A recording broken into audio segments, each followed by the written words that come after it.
الحمد لله الذي خلق الموت والحياة ليبلوكم أيكم أحسن عملا.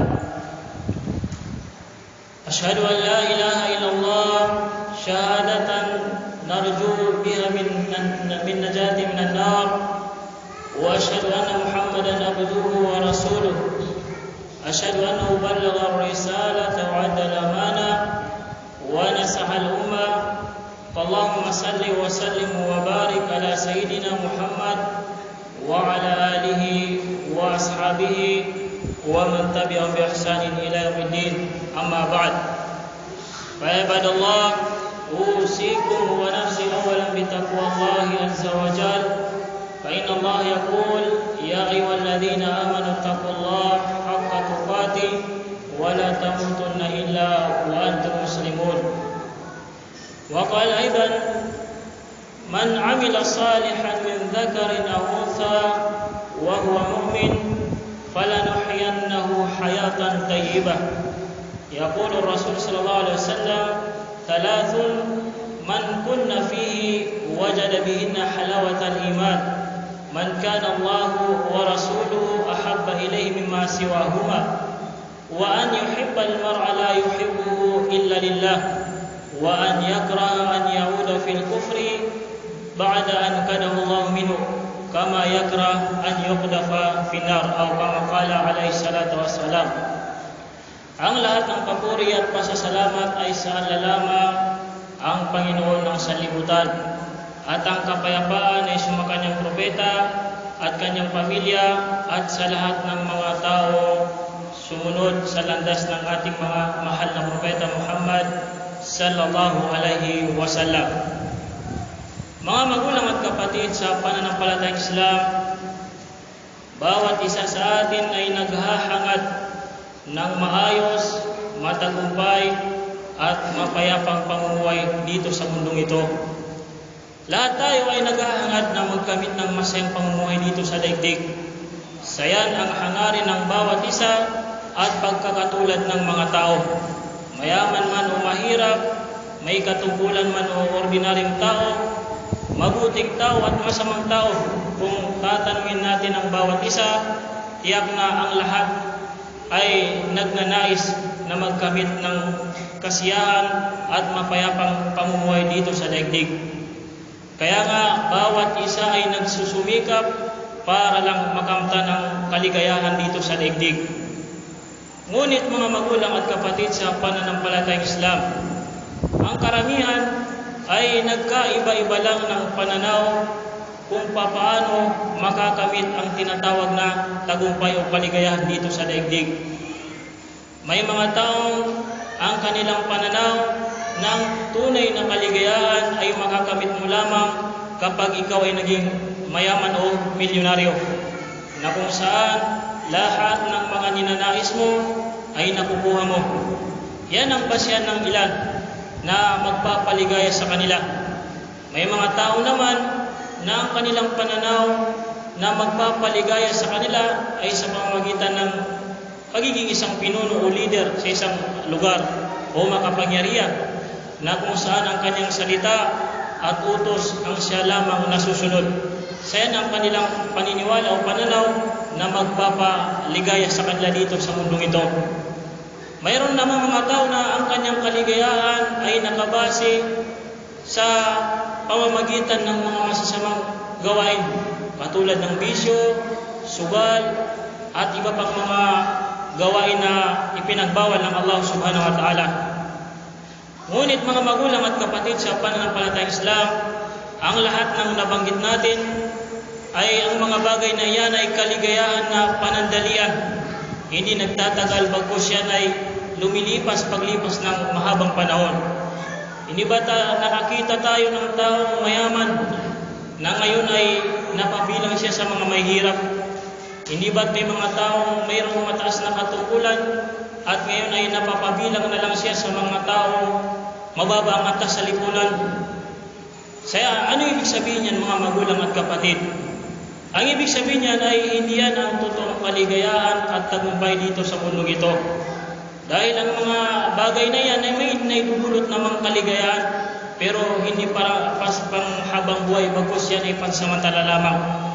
Tingnan natin mga magulang at kapatid sa pananampalatayang Islam, yung mga taong namuhay ng nauna sa atin.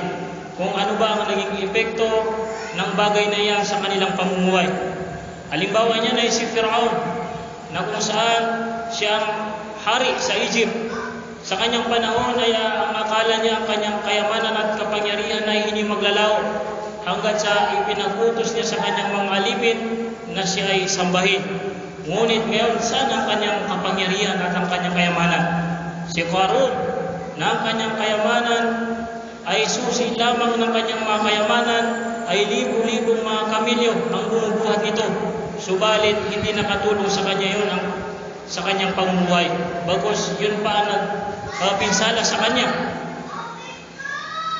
Isa ng mga magulang at kapatid sa pagiging makatarungan ng Allah subhanahu wa ta'ala o pagiging patas ng Allah subhanahu wa ta'ala sa kanyang mga nilikha ay hindi niya ginawa ng tagumpay at kaligayahan ay sa pamamagitan ng kapangyarihan o kayamanan. Dahil hindi makakamit yun ng mga nakararami sa mga tao. Tunay na ang kaligayahan, kung yan ang pagiging basya na hindi makakamtan ng lahat ng mga tao. Ang kayamanan, mga magulang at kapatid at kapangyarihan ay hindi yan yung kaligayahan na panghabang buhay. Bagkus yan ay kaligayahan anumang oras ay pwedeng mawala sa isang tao. Sabi nga ng mga ulama, inna fid dunya jannah, man lam yadkhulha lam yadkhulil jannatil akhirah. Sabi ng mga ulama, patotohanan na sa mundong ito ay mayroong tinatawag na paraiso. Na sino man, sabi ng mga ulama, ang hindi makapasok dito ay hindi makakapasok sa paraiso sa kabilang buhay. Sabi ng mga ulama, tunay na sa mundong ito ay mayroong tinatawag na paraiso. Na sino man ang hindi makapasok dito ay hindi makakapasok sa paraiso sa kabilang buhay. Anong paraiso yun, mga magulang at kapatid, ang tinutukoy ng mga ulama? Ang paraiso na yun, mga magulang at kapatid, dito sa daigdig ay yun yung tamis ng pananampalataya sa Allah subhanahu wa ta'ala.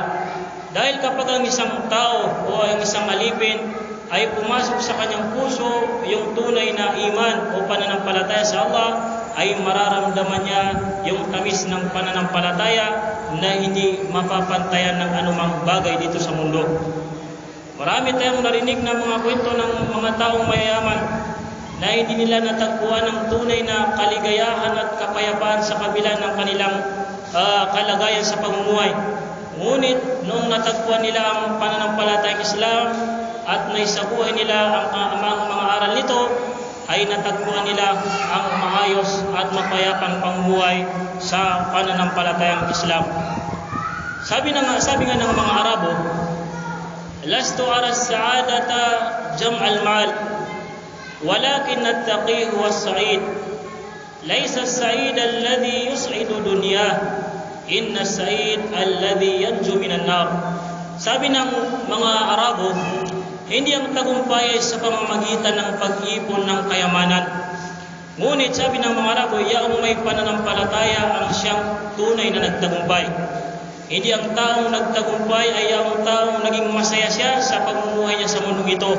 Bagkus ang totoong nagtagumpay, sabi ng mga Arabo, ay yaong taong nakaligtas sa impyerno. Yan, mga magulang at kapatid, ang sabi ng mga Arabo. Ang tunay na kaligayahan ay makapasa tayo sa mundong ito sa pamamagitan ng pananampalataya at pagsunod sa dakilang tagapaglikha. Sabi nga ng Allah subhanahu wa ta'ala, "Faman zuhziha 'anil nar wa udkhila al-jannah faqad faz wa mal hayatud dunya illa mata'ul ghurur." Sabi ng Allah, sino man ang may ligtas at may layo sa impyerno at makapasok sa paraiso, katiyakan, sabi ng Allah subhanahu wa ta'ala, na nakamtan niya ang sukdulang tagumpay na kanyang hinahangad. Sabi ng Allah, sino mang tao ang may ligtas at may layo sa impyerno at makapasok sa paraiso, katiyakan, sabi ng Allah, na nakamtan niya ang sukdulang tagumpay na kanyang hinahangad. Wamal hayatud dunya illa mata'ul ghurur. Dahil ang buhay dito sa mundo, sabi ng Allah subhanahu wa ta'ala, ay isa lamang mapanlinlang na kaligayahan na may hangganan.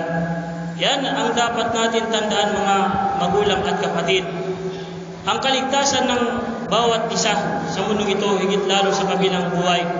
Ibaling maghirap ka dito sa mundong ito ng ilang panahon, huwag lang sa kabilang buhay.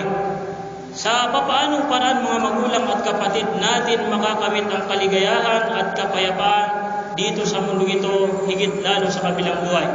Una, al-imanu billahi wal amalu salih.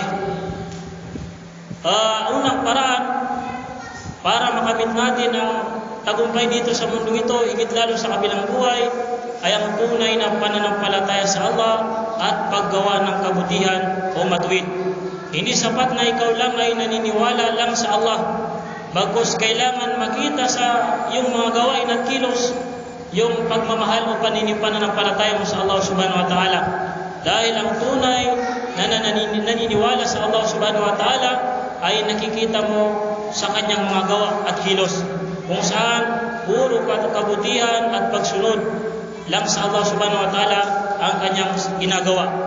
Ano ang pangako ni Allah subhanahu wa ta'ala sa mga taong naniwala sa kanya at gumawa ng kabutihan dito sa mundong ito?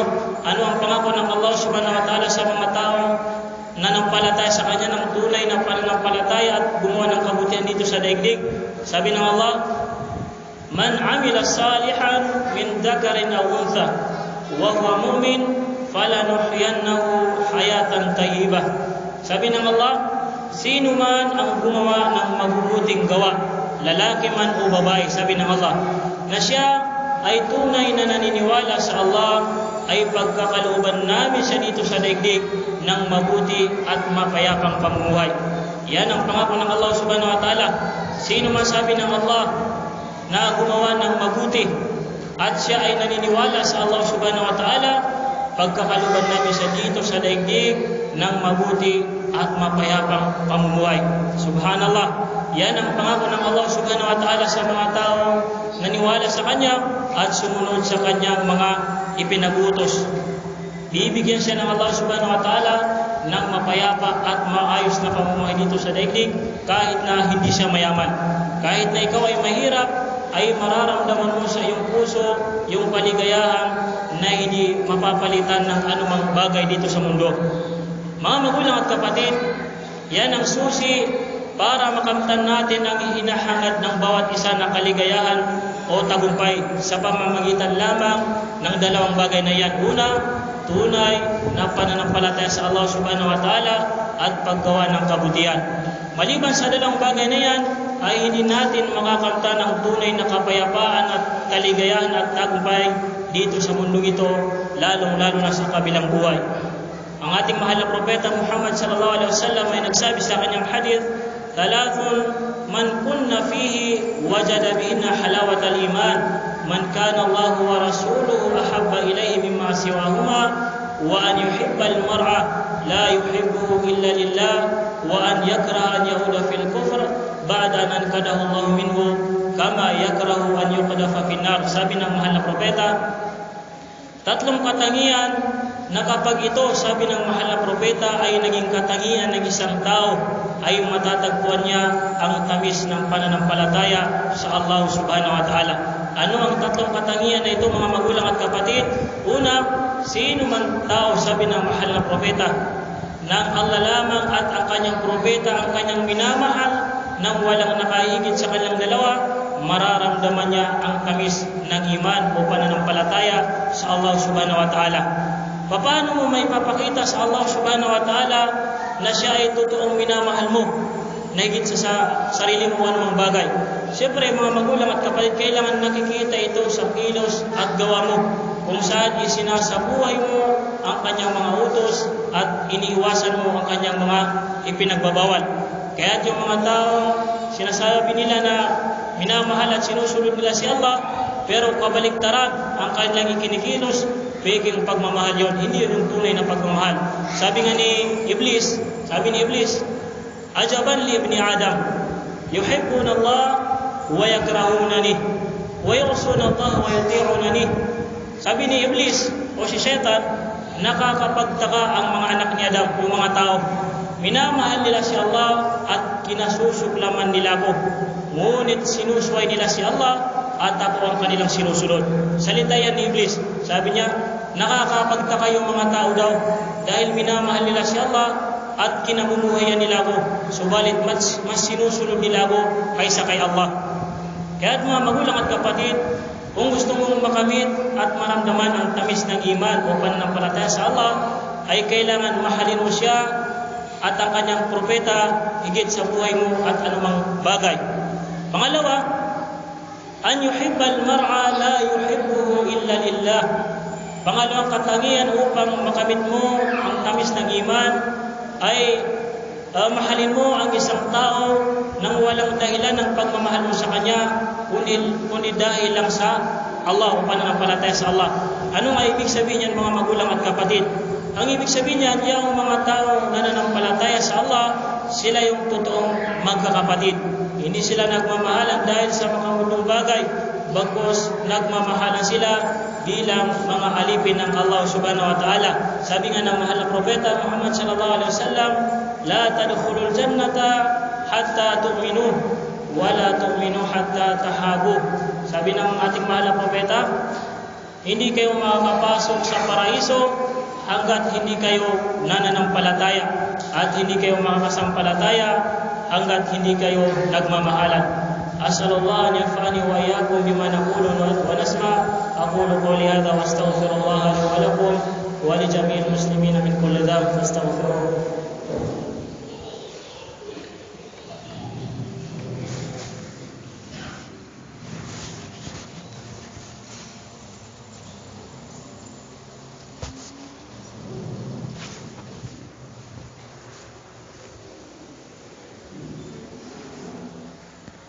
Alhamdulillah wassalatu wassalamu ala asyrafil anbiya wal mursalin sayyidina wa nabiyina Muhammad wa ala alihi wa ashabihi wa man tabi'ahum bi ihsanin ila yaumiddin.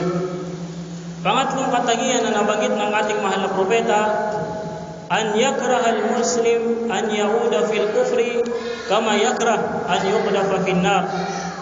Ang kahulugan, ang kamuhian ng isang mananampalataya na siya ay makabalik sa pagiging kafir o makagawa ng mga gawaing maglalabas sa kanyang pananampalatayang Islam. Katulad ng pagkamuhi niya na siya ay itapon sa impyerno. Anong ibig sabihin niyan?